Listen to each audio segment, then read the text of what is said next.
ลูกเล็กใช่วิธีกูดวิธีกูด กี่ลูกอ่ะ แค่นั้นแหละพอแล้ว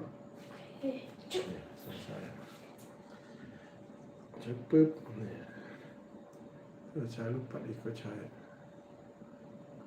ปึ๊บร้อยปั๊บนะครับ เราจะใช้ชิ่งยาวแค่ไหนก็ผูกกันไปเนี่ยแค่นี้ไหมก็จะแค่นี้นะครับพัฒนาเล่นแค่นี้เนี่ยครับไป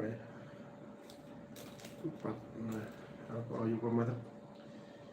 20 เซนแล้วกันเวิร์กไหมล่ะ20 เซนวัดเลยวัดง่ายๆสะดวกนี่ครับมัดเลย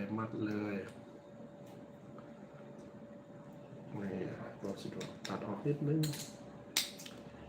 กลายเป็นตะกอวิ่งชิงสั้นแล้วนะ